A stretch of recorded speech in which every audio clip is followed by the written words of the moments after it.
Thank you for tuning in to the GSMC Basketball Podcast presented by the GSMC Sports Network. I am your host, Nelson, here on this wonderful Wednesday afternoon. And I'm sorry that I keep coming on late for a lot of these segments, but I keep getting held up in these meetings because we're talking a lot about football now, given that the football seasons, both college and the NFL, have started, and it's a lot to talk about. We haven't even begun to talk about Tyreek Hill getting arrested, and we've also we were talked about Dak's contract. We've been talking about all things football, and it's really difficult to make it on time because there's so much things that need to be talked about with football. But if any of you guys are interested in football as well as interested in basketball, then you can go ahead and check out our channel because we do have several football podcasts. We have a sports podcast as well that is going to spend most of their time covering football and NFL and college as the season goes on. So there's going to be a lot of football for you guys to watch if you guys are interested in watching that. But I know you guys are here for specifically basketball. So for the first segment in basketball today, we are going to talk about the biggest questions for each Southwestern division team. So we did the Pacific Division, so now we're moving to the Southwestern Division. Then in the second segment, I'm going to talk about how, an NBA rule change, because this report recently came out a day ago, just about, claiming that they're going to change the rules based off of a controversial call in the postseason. And I want to know exactly what that's about, so I'm going to talk about that in the second segment. Then in the third and the fourth segments, I'm going to be ranking teams based off of their young core, similar to how I did in yesterday when I was talking about the top 5 teams based off of their young core. I'm going to be listing off the rest of those teams, and obviously I'm not going to be able to get through all of them, so the ones that I don't get through are going to be saved for tomorrow, but I'm going to spend the third and the fourth segment about ranking each and every one of those teams and their young core. And we'll see how far along the line we can get. Then we also have a special fifth segment that I'm going to reveal at the end of the fourth segment, so if you're interested in what that is, be sure to tune in. And before I start with the first segment, I do like to remind everybody that we do love to hear from what you guys have to say during the show, whether you have a burning question, whether you guys have a hot take, or just something you've been dying to say. We are all ears. If you really want your comment or question to get noticed, then you can go ahead and use Super Chat and send in your comments that way and send in your donations that way, and it'll guaranteed to get featured on the show. If Super Chat isn't really your thing, you can always use the link displayed below the ticker and tip or donate that way. Either or is fine, so just do whichever one you guys feel comfortable with. And without further ado, let's go right ahead and go into the first segment, which is going to be talking about the biggest questions for each Southwestern Division team. So I'm just going to go ahead and pull up the slides real quick, just so you guys can see the teams. And again, this is obviously one of those, this is the conference that I said it's it's a little bit, there's only one real contending team in this conference, and everyone else is just, trying to find their spot in the league and where they land. So for the first team, we might as well get the first team out of the way. The Dallas Mavericks, easily the best team in this entire division. They made it all the way to the postseason. They did it with near ease, almost they did it with near ease. They never had to play a Game 7, and they also were able to. Luka and Kyrie played phenomenally throughout majority of the postseason. Not so much Kyrie in the finals, but in the rest of the postseason, yes, they played great. And obviously, the biggest question for this team going into next season is Klay Thompson, the missing piece for this title contending team. Because made the finals last year, they lost because Kyrie and Luka, they sort of didn't really get the help from their teammates as you would really expect. And Kyrie also didn't really play that well either. And on top of the fact that the Celtics are just a much better team, Like, clearly the Celtics were going to win in this series, and it was they were at a bit of a disadvantage most of the time. So the big question that I got for them is Klay Thompson going to be your missing piece? Because like Klay Thompson, yes, he's a big name, and a lot of people know who Klay Thompson is. They know exactly how good he is, but now Klay Thompson his name has sort of gotten a bit more infamous than it has gotten famous, because now people are only talking about him because he went 0 for 10 in an elimination game. And even then, like, people are still questioning, like, is Klay Thompson still good enough to be a solid shooting option and a solid scoring option for a championship contending team? Because that's what he was for Golden State. Like, a lot of people, they love to, like, say that, oh, Steph Curry, he was the face of the Golden State franchise. If you have a prime Steph on your team, then you can win.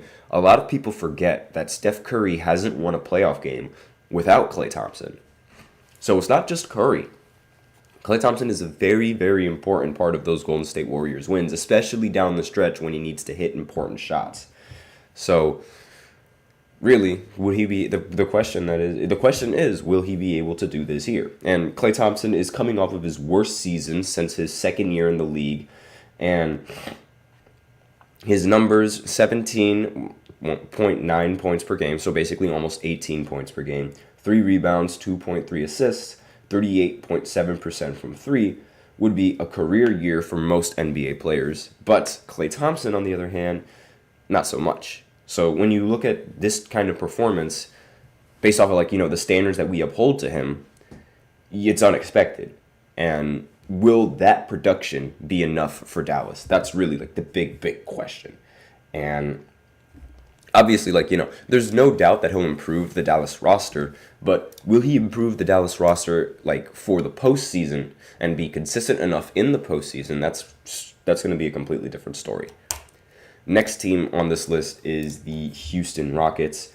And the biggest question for Houston is, who exactly do they want to build around? I think it should be Sengun, because he's one of the younger players, and like he still has some years left under his contract, so they could still utilize him. But the biggest problem with that is, like, yeah, it could be Sengun, but then it could also be Jalen Green, who, I'd like to remind people, was balling off towards the end of the season. There was, like, a whole stretch where Jalen Green would just get bucket every single time, and it's like, who do you build your roster around? Like, that's really the big question. But if I was Houston, personally, I would do it around Sengun, and I would sort of have him be the number one option going into the future. And again, like, let me know in the comments what you guys think, if you would rather have Sengun or Jalen Green as your player to sort of build around. Because in my opinion, Green is, yes, he can get buckets, yes, but I would much rather have somebody who can score and facilitate and make easier looks for your teammates, as opposed to someone who is just a ball-dominant scorer like Green. Because, like, Green is a literal bucket getter. Yes, that is 100% true. But that's sort of the only highlight that he has. Meanwhile, Sengun, he can score, and while being able to score, he's also a very good facilitator, and he can pass the ball very effectively. So, it's a little bit of a decision on which one of those two would you rather have. But I personally would rather have Sengun. So, next team on this list is the Memphis Grizzlies. Now, this team was one of the worst teams last year, mainly because Ja Morant wasn't around the team most of the time. And since Ja Morant wasn't around the team, there was no way that they were able to generate consistent enough wins because they need his basketball skills in order to accumulate wins. And the fact that he's just not on the court means that it's just going to hurt the team significantly. Now, I remember in previous seasons, the Memphis Grizzlies actually played a lot better without Ja Morant for some reason. But that apparently, and I thought that the Memphis Grizzlies were actually better without Ja, but that's entirely untrue. And it shows that this is that they absolutely need Ja if they want to have any sort of chance of competing. And the big question that I have for them is, will they be able to pick up exactly where they left off since Ja got hurt and since Ja got suspended? Because before all of that, all the stuff and things that he did, the Memphis Grizzlies were winning, and I mean, obviously they lost in the first round to the Lakers, but aside from that, they were winning.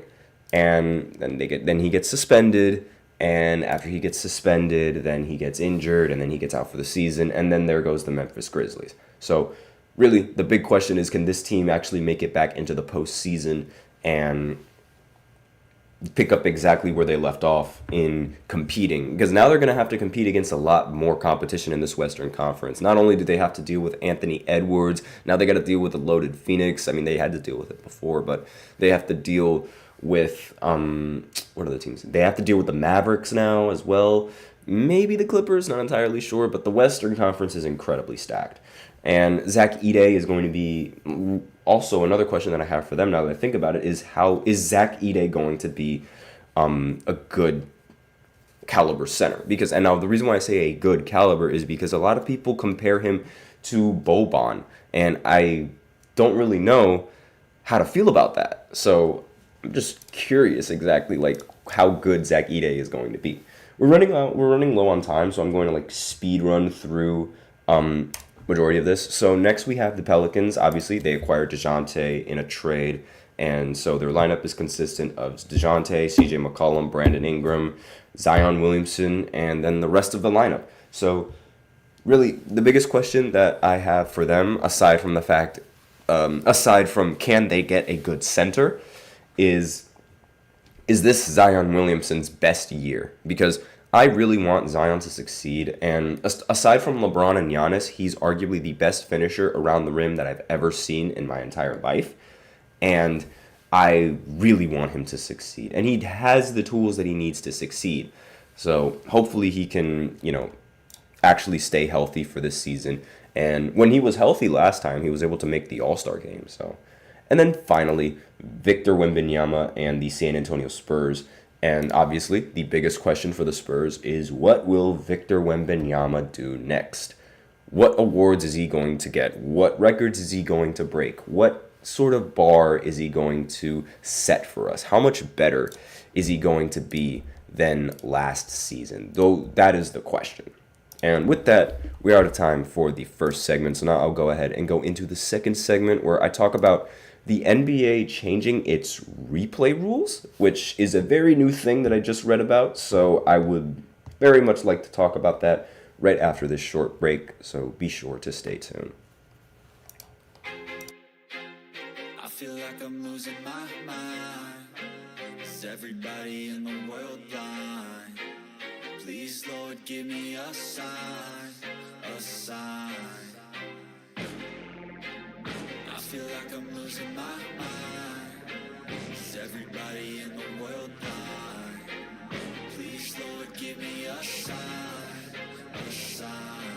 I wanna be the greatest. Everybody on the fake shit. I look around and feel like everybody is the fakest. I make this every day and I'm impatient, hoping one day I blow up from the basement. Statement, the top is so vacant. I don't hear shit that I think is amazing. Waiting for my day when I'm playing sold out shows for 1,000 faces. Hey, give me that crown. Get in my way and to be put down. It ain't your place, all this my town. If I want that shit, then I'll get it right now.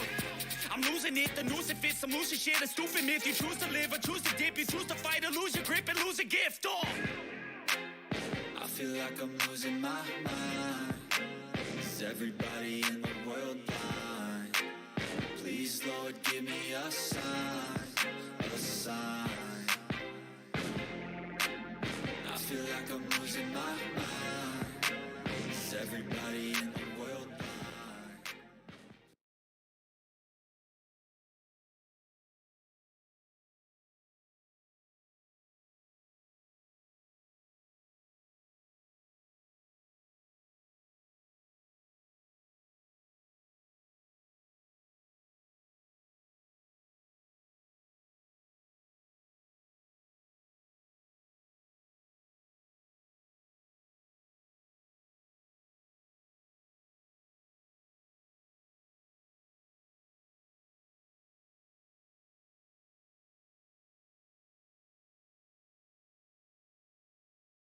And we are back with the second segment of the GSMC Basketball Podcast presented by the GSMC Sports Network. And in this second segment, I'm going to talk about how on Tuesday the NBA announced an important rule change to replays. So I'm just going to go ahead and talk a little bit about that in this second segment.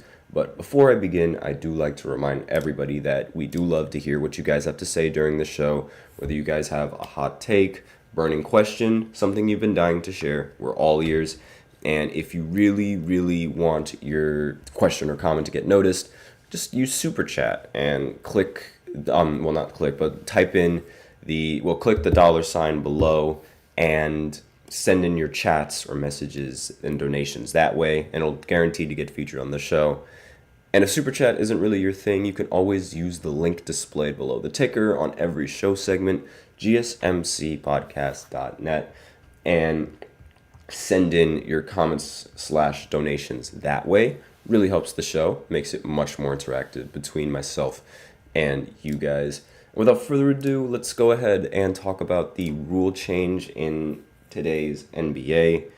And I'm pulling this from an article because this is like completely out of the blue for me, and I have no idea. Like, a lot of leagues are changing their rules. The NFL changed their kickoff rules and their hip drop tackle rules, and now the NBA is changing its replay rules. So I wonder what's going to happen next. But aside from that, on Tuesday, the NBA announced an important rule change to the use of instant replay on out-of-bounds reviews that would have had a major impact on at least one game in the playoffs last season.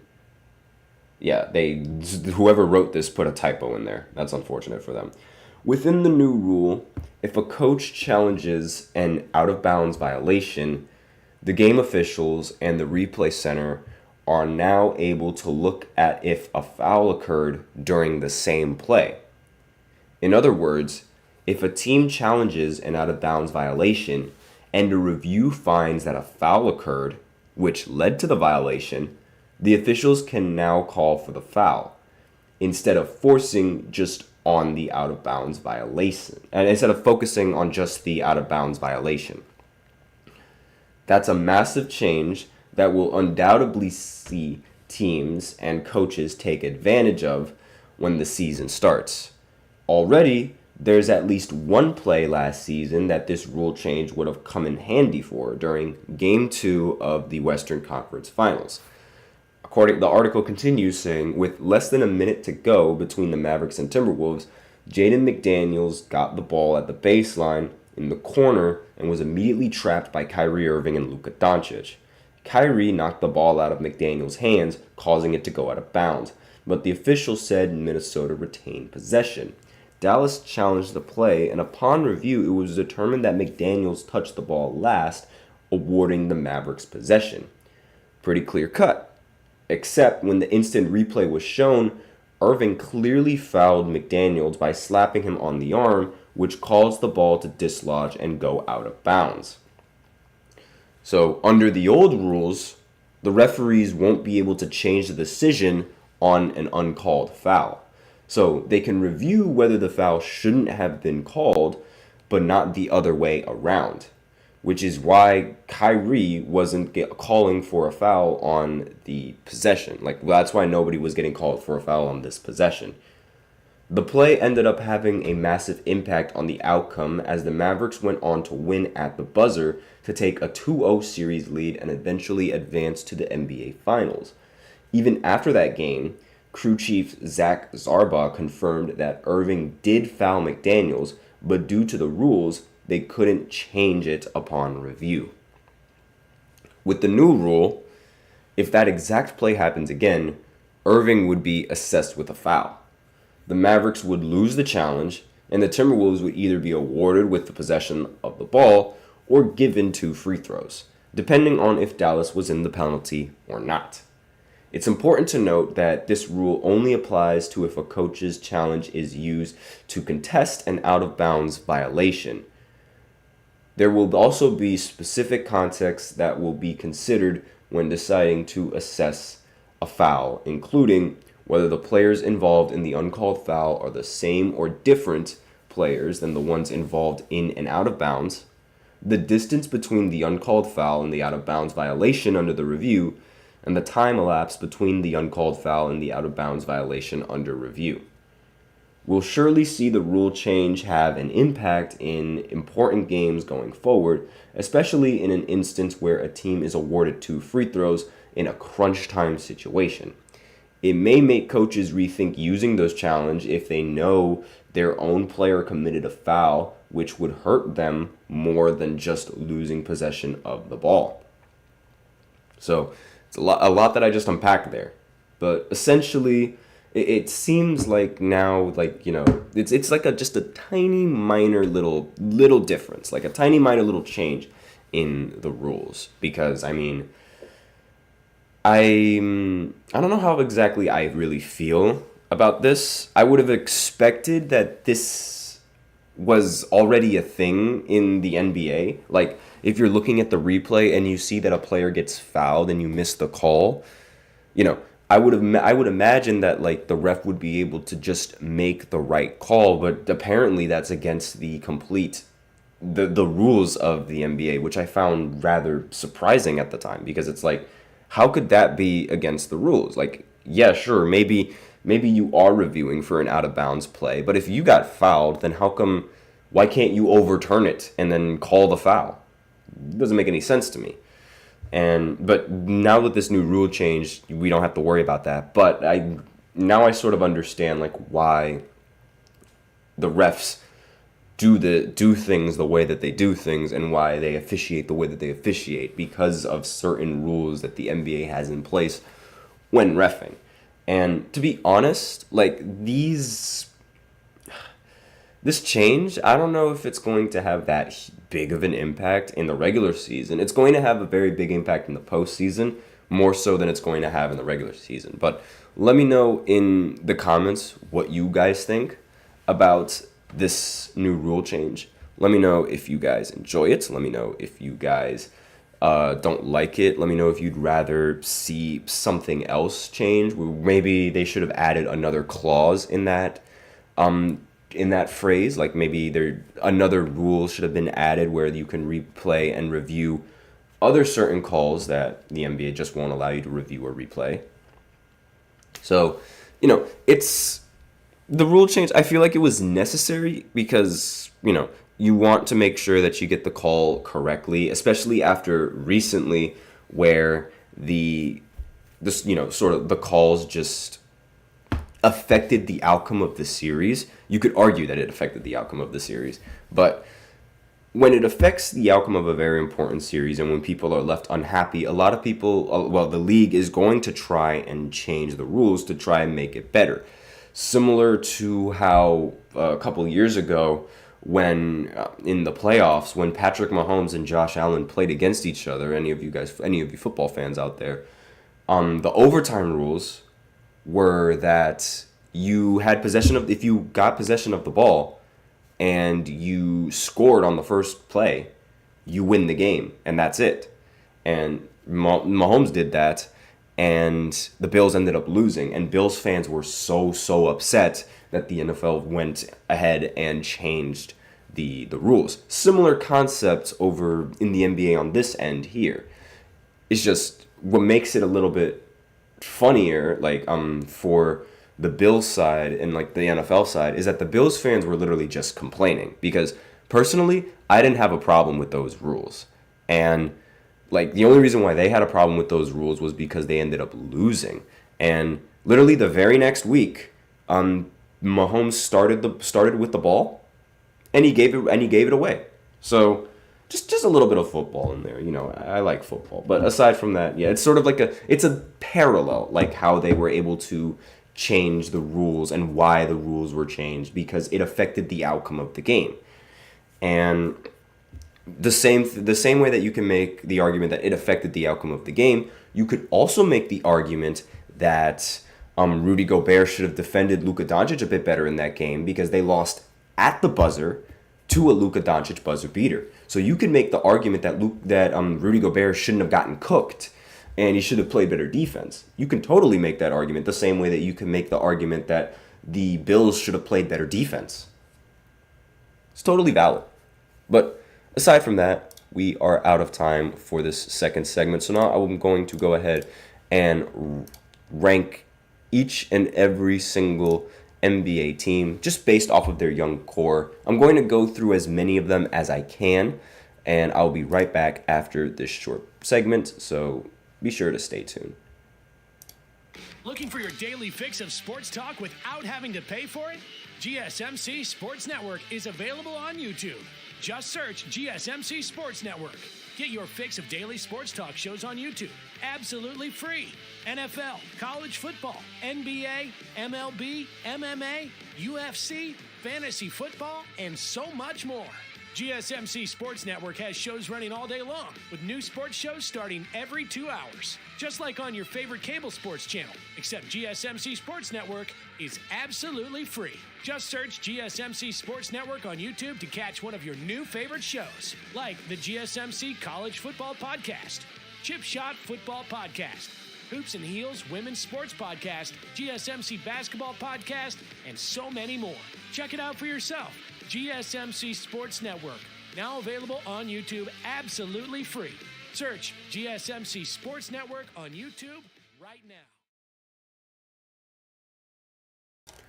And we are back with the third segment of the GSMC Basketball Podcast presented by the GSMC Sports Network. And in this third segment, I'm going to be ranking each and every NBA team just based off of their young core and how talented I feel like their young core is.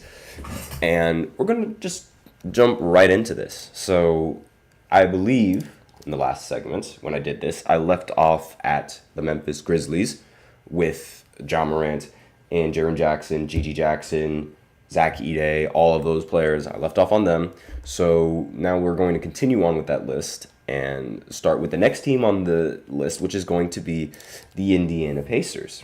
Now, you might make the argument that maybe the Pacers should be a little bit higher than, especially, higher than teams like the Magic, considering how the Pacers, they have several young players on the roster, and they were able to make a very deep playoff run.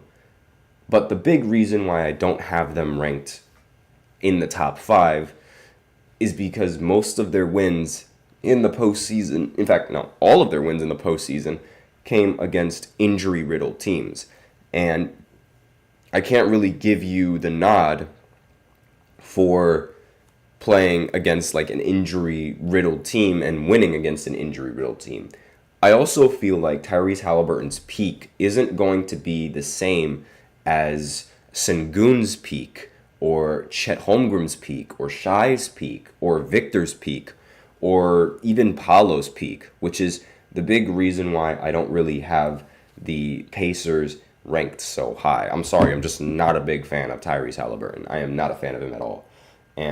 But the rest of the roster, with Benedict Math, Andrew Nembhard, Johnny Furphy, Jarris Walker, Aaron Naismith, Ben Shepherd, just to name a few, and James Wiseman that they were able to recently acquire. This is a very stacked young team, and they could really, assuming that, contracts and luxury tax doesn't get in the way, they can be a solid team for a very, very long time.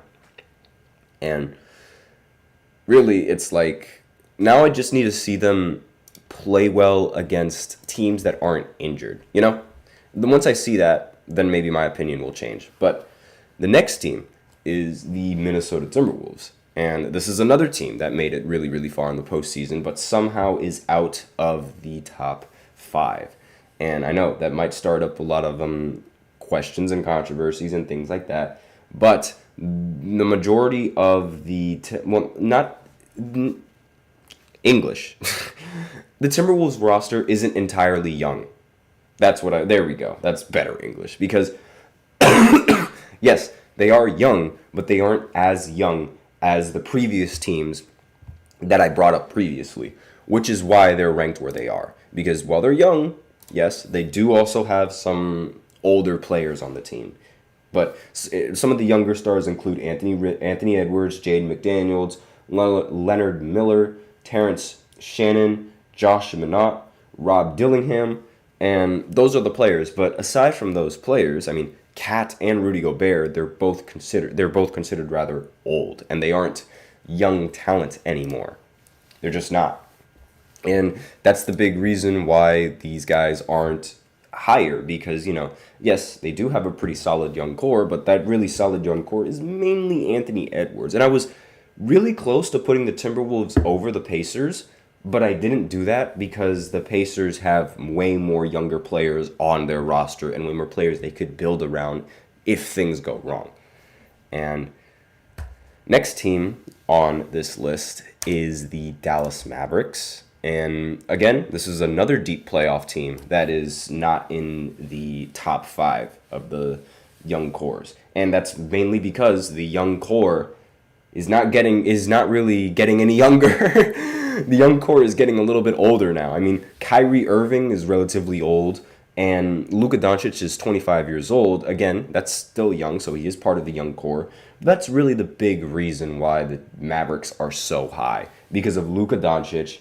And literally Luka Doncic. The rest of the players, they're okay. They do have a solid young core. Derek Lively, Quentin Grimes, Jaden Hardy, AJ Lawson. Those players, they're very good. But the big boost in their rating is Luka Doncic. But it's just they don't really have that many young players. So, it's the big reason why the Mavericks are in the spot where they're at. And obviously, you need veteran talent, and they didn't really acquire that much young talent either. They acquired Klay Thompson recently in the trade, and not to mention some of the other players, they are veteran players on the team as well, and you sort of need those veteran players, especially like veterans that are as good as Kyrie. And really, I feel like 8 is a very decent spot for them. Let me know in the comments what you guys think. And 9th is the Charlotte Hornets. Now, the Charlotte Hornets, I wanted to put them a little bit higher, but I couldn't because I barely see a competent and a healthy LaMelo on the Charlotte Hornets. But when LaMelo was healthy, the team was a contending team in the play-in tournament. So LaMelo might be the real deal. And speaking of LaMelo, he's 23 years old. Other members of the young core are Brandon Miller, Tid James Sulan, Mark Williams, Nick Smith, Grant Williams, that's another player, Josh Green, and just to name a few. And this roster, just based off of their young talent alone, they could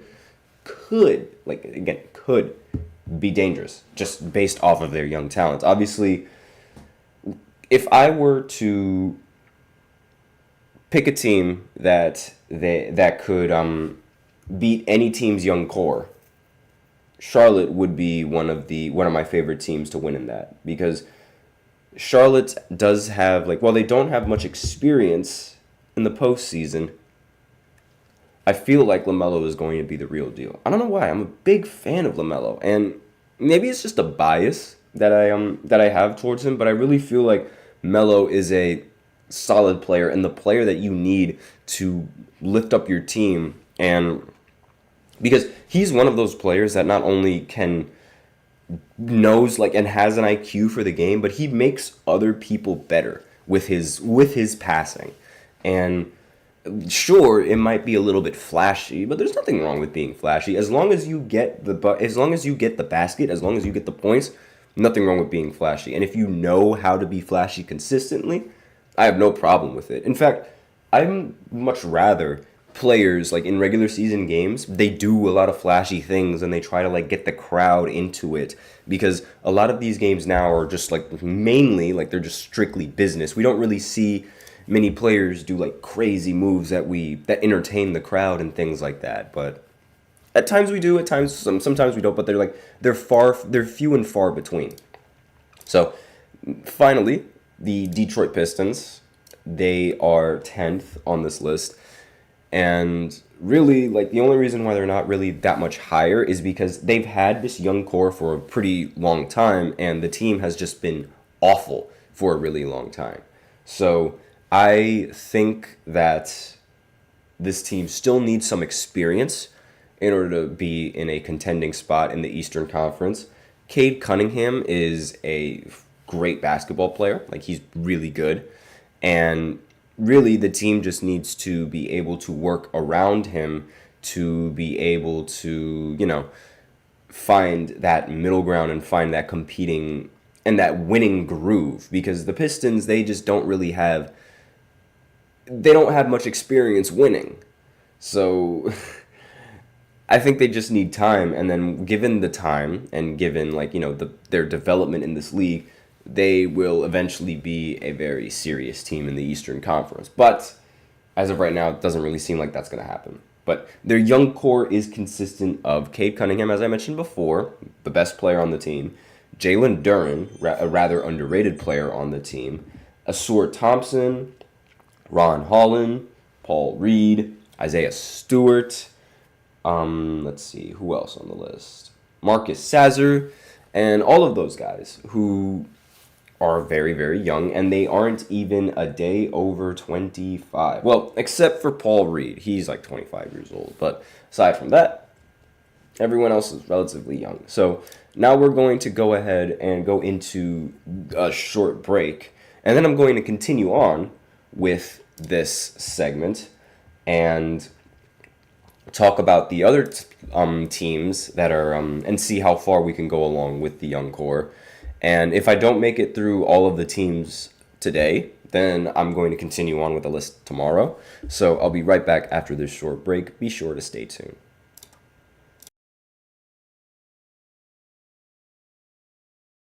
For the best and latest podcasts available anywhere, go to the podcast app on your cell phone and type in GSMC to access free content-rich podcasts on health and wellness, book reviews, sports, entertainment, relationships, social media, movies, technology, finance, and even weird news. Subscribe and download the GSMC Podcast Network's family of shows, available everywhere podcasts are found.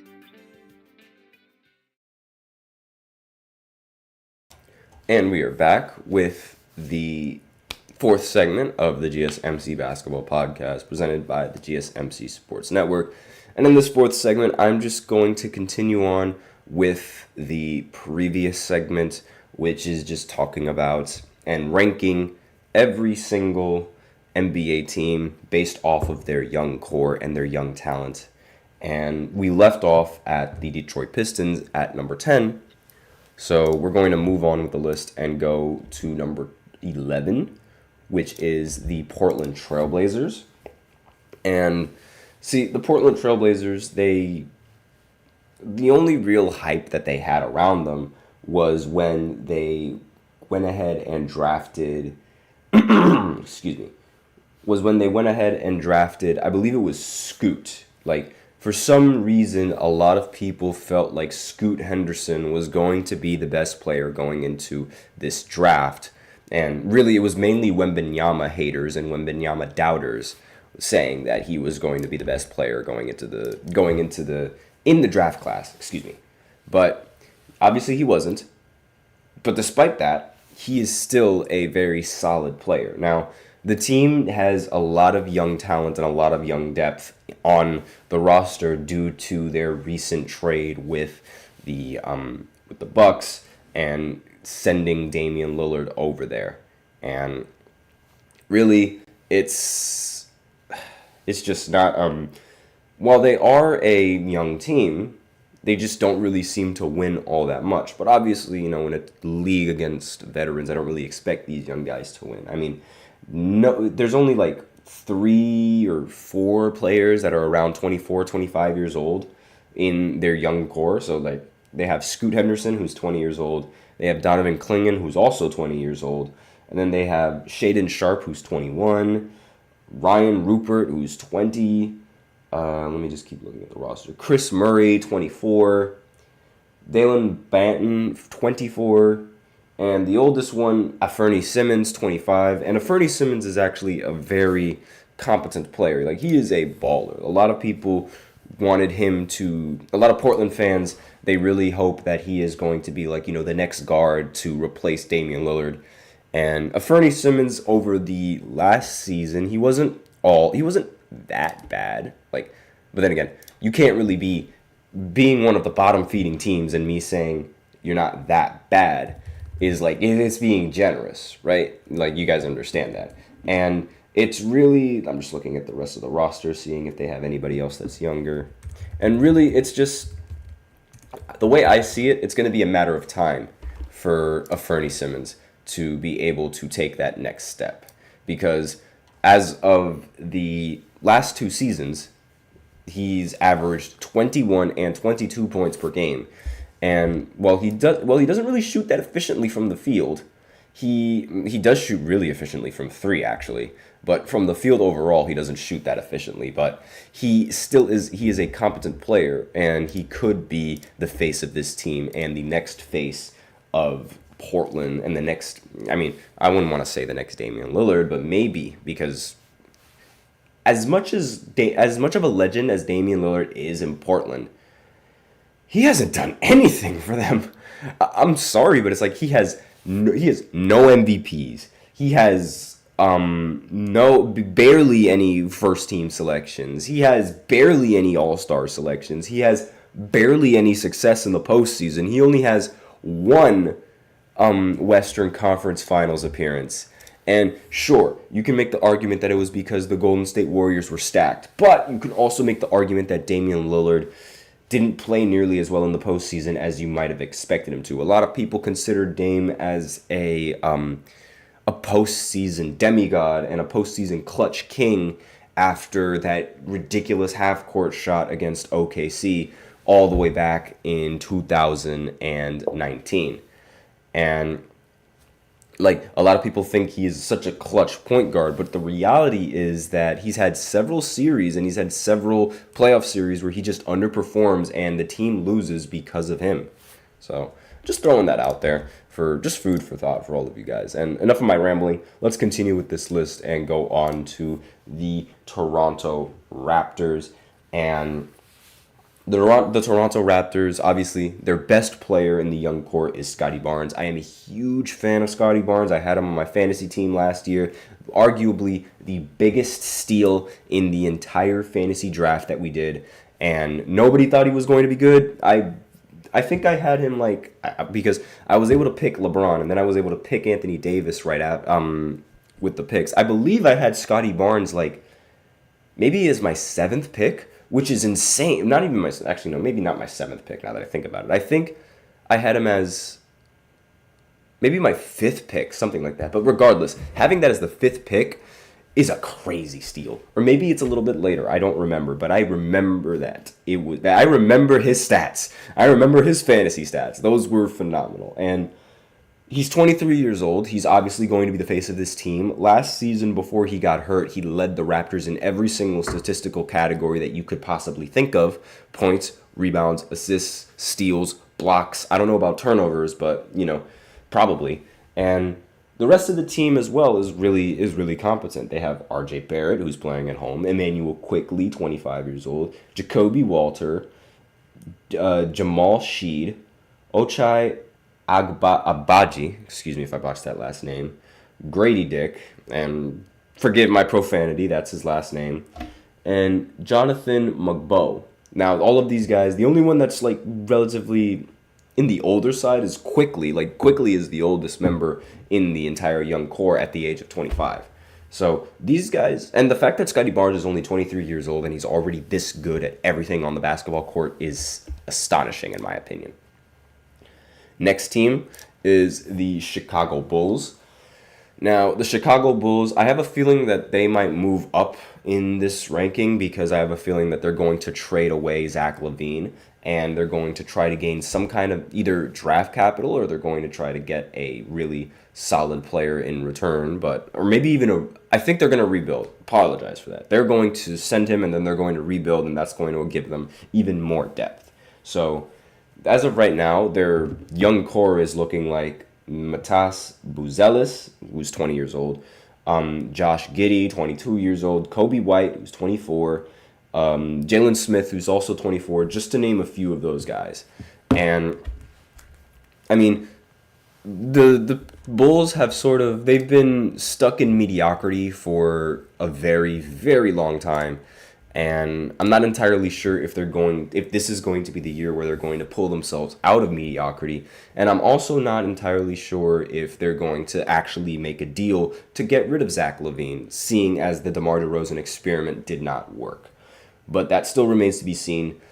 And next team on this list is, hold on, let me just go ahead and pull up that slide, is the Washington Wizards.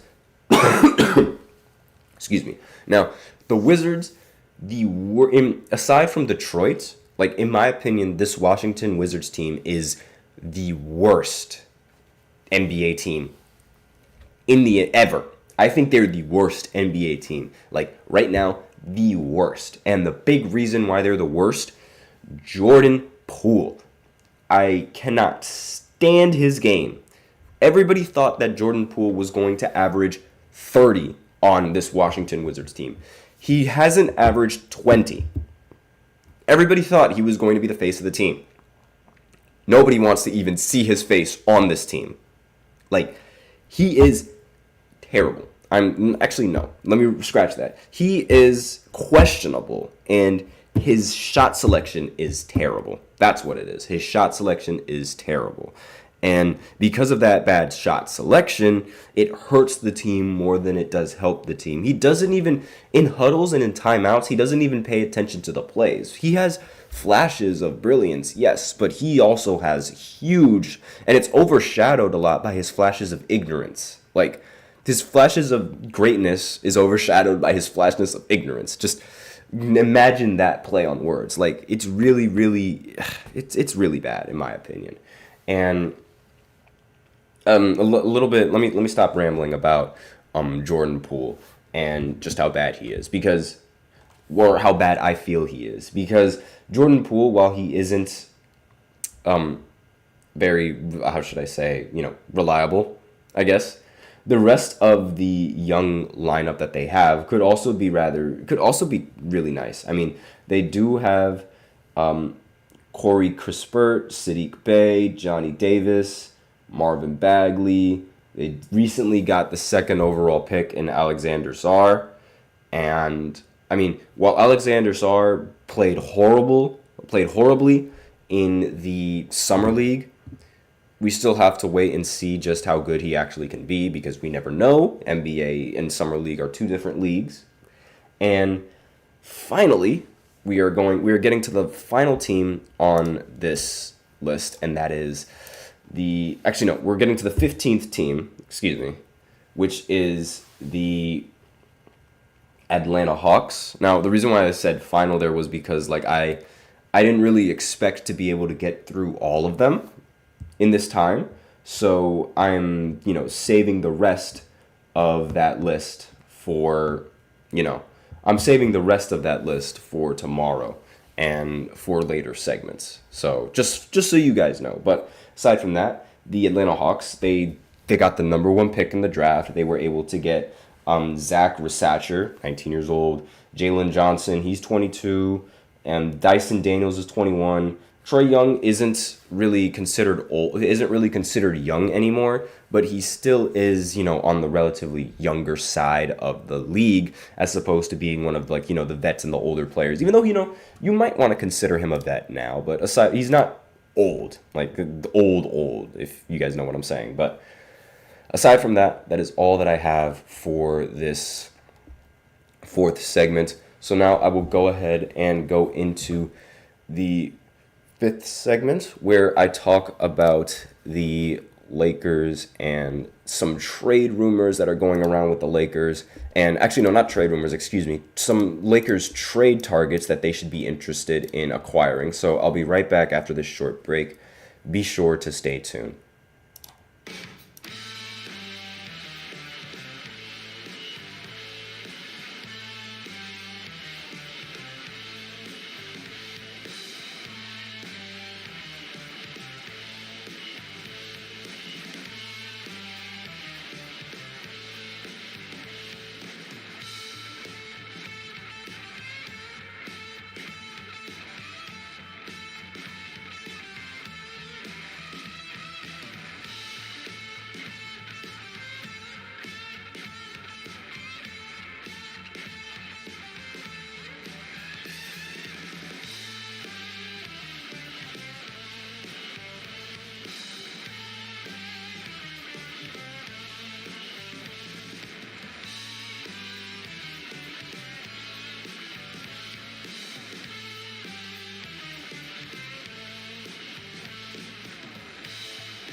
Thank you for tuning in to the GSMC Basketball Podcast presented by the GSMC Sports Network. And thank you for tuning into this fifth segment. And we are going to go right ahead into the fifth segment where I talk about some Lakers trade targets, like some trade targets that I feel like they should try and acquire. So I'm just going to pull up the list real quick. Just 1 second. Let me just pull up this list right now. And there we go. All right. So the Lakers in the offseason, terrible. They're awful. They have not done a single thing. They're one of the very few teams that have not done anything to their roster, have not signed any players, have not added free agents, have not traded anybody. They've done absolutely nothing. And they did nothing in last season as well. They did nothing in the excuse me. They just do nothing. And I don't understand. How do you just do nothing when you have a prime LeBron on your team? It doesn't make sense to me. But aside from that, the article is going on to saying the Lakers are hiring Zach Guthrie as a head coach of the NBA G League affiliate in South Bay. So yeah, that's one thing. And Guthrie has been an assistant of the Wizards since 2021. He spent the season with Dallas, 4 seasons, yada, yada, yada. And the Lakers are going to... Where on earth are the reports? Oh, well. Aside from that, I mean, the Lakers, they've been trying to... I don't know what they're trying to do. If I'm going to be real with you, I have no idea what these Lakers are trying to do in this offseason. Like, who would they trade for? Like, what would be the trade targets for the Los Angeles Lakers? I don't know if there's anybody available on the table for them. Not only that, but I also feel like LeBron's, huge contract is kind of hurting the Lakers a little bit more than it's helping. So Zach LaVine, Trae Young, Jeremy Grant, and Brandon Ingram are among the rival players who could be linked to the Lakers in trade rumors this season, at least according to Eric Pincus of Bleacher Report. Now, first of all, Zach LaVine, they've been saying they're going to get Zach LaVine for years, and that hasn't happened. Jeremy Grant, they said they were going to acquire Jeremy Grant in the offseason. That hasn't happened. Brandon Ingram, I don't even know where Brandon Ingram is going to head, but I doubt it's going to be back to the Lakers. Because, let's face it, Brandon Ingram was a Laker, and that didn't work out. You really think he's going to want to go back to the Lakers again? That's not happening. He was in the trade package for Anthony Davis, and naturally being in the trade package for Anthony Davis, I don't think if I was in that trade package, I wouldn't want to go back to the team that traded me and ended up winning a title without me. Like, you don't need me. Why do you want me back? Go away. But the other players that I mentioned, I mean, like I said, Zach LaVine, he's been in the Lakers trade rumor for the longest time. So I don't believe that in the slightest. I don't believe that that's happening at all. So just completely discredit Zach LaVine. And can it happen? Sure. But it's been said that it's going to happen over and over and over and over again. And it hasn't happened yet. So I'm just like, forget it. Like, no, that's never happening. Trae Young, on the other hand, I'm not entirely sure how that would work. I'm not entirely sure how that lineup would fit. I would much rather have someone who can play defense at the guard. But I also do understand why you'd want somebody like Trae Young to run the guard, because that way it eases the pressure from LeBron, and that way LeBron doesn't have to constantly have the ball in his hands 24/7. And on top of that, Trae Young would be able to teach LeBron's son a couple of things of being able how to run the guard. Just throwing it out there.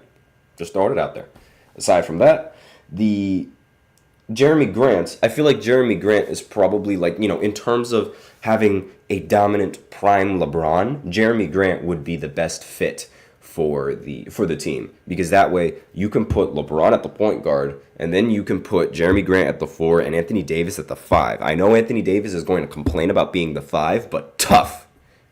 And really, I feel like that lineup, it would mesh very, very well. But I wouldn't mind seeing Trae Young on that either. But let me know in the comments how plausible you think that is. I think all of it is honestly impossible because there's just no way they're going to even be able to afford any of those players. I don't feel like it. And there's no way that any of those players would even want to play for LA because LeBron. And that's just bad luck. So, nothing that the Lakers are pushed up against the second tax apron. Pincus believes that a trade would be their only path toward improving the roster. He takes a look at a dozen potential trade targets. And those are all the trade targets that they have. Let me know in the comments what you guys think would be the most suitable trade target of those 4 players that I just recently mentioned. Zach LaVine, Trae Young, Jeremy Grant, or Brandon Ingram. Personally, it's between Jeremy Grant and Trae Young. If I had to pick one, I'd probably say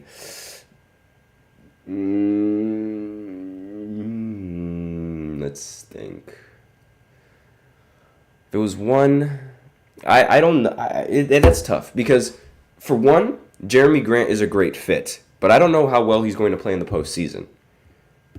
Trae Young, maybe not a competent defender, and maybe not the best, maybe not a fit for a dominant ball-handling LeBron, but LeBron doesn't have to be on the ball. So maybe they change the offense so that he's a little bit more off the ball. And also, on top of that, I have more faith in Trae Young's postseason performances than I do with Jeremy Grant in the postseason. I do know, yeah, and yes, I know Trae Young, he did not play very well against the Miami Heat in the last postseason that the Hawks were in, and I do know that. But aside from those performances, and I do know that they also lost to the Celtics, but aside from that, it's not like Trae Young was horrible in those postseason games. Yeah, sure, he might have some bad games here and there, but it's not like every single time he's going to have a bad game. And, we're human. I always expect humans to have bad games here and there. I am not a psychopath. I am not insane like that. And I'm not someone who thinks that a player needs to be perfect all the time. In fact, to bring it up, in the 2023 postseason, explaining why I sort of trust Trae Young in the postseason, he was a phenomenal player. He was great in the postseason. So I'm just going to read you his averages against the Boston Celtics. He averaged 29 points, 10 assists, didn't really shoot that well, wasn't that efficient, sure, 40% from the field and 33% from 3, but that is what you sort of expect from a Boston Celtics defense. But being able to average 29 and get an average 10 plus assists along with that in the postseason, that's awesome, I think. I mean, let me know in the comments if you guys think that's awesome, because I think that's great. And also in Game 5 when where the Atlanta Hawks ended up winning, Trae Young dropped 38 and 13. In the game before that, in Game 4, Trae Young dropped 35 and 15. And then in the elimination game, Trae Young dropped 30 and 10. Now, obviously, not obviously, but in the elimination game, he did shoot 9 for 28, which isn't really all that, fantastic. But still, 30 and 10 is fantastic numbers. So I think I would rather have Trae Young because of, I know what I'm going to get out of him in the postseason, as opposed to Jeremy Grant, where I have no idea what I'm going to get out of him in the postseason. So that's my opinion. Let me know in the comments what you guys think.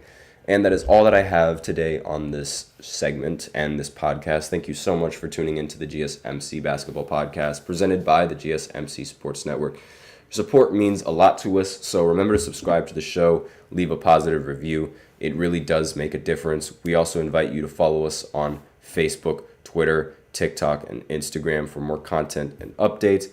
And as usual, please remember to use the link in the description to get your comments recognized, or the link displayed below the ticker on every single show segment. That is gsmcpodcast.net. Really helps the show, makes it much more interactive between myself and you guys. And that is all that I have for you today on this segment. Thank you, and this podcast. Thank you so much for tuning in. I am your host, Nelson, and as always, Take care.